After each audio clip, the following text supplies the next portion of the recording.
Hello, I am Stuart.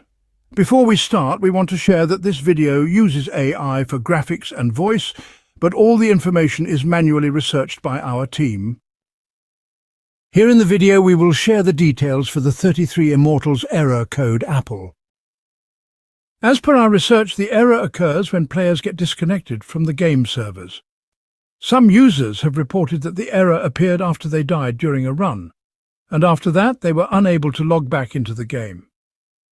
According to our research, this error means that the game has lost connection to the servers. This can happen due to network interruptions or if the game servers are temporarily down. The first thing you should try is closing the game and restarting it. Then, check if the error still comes.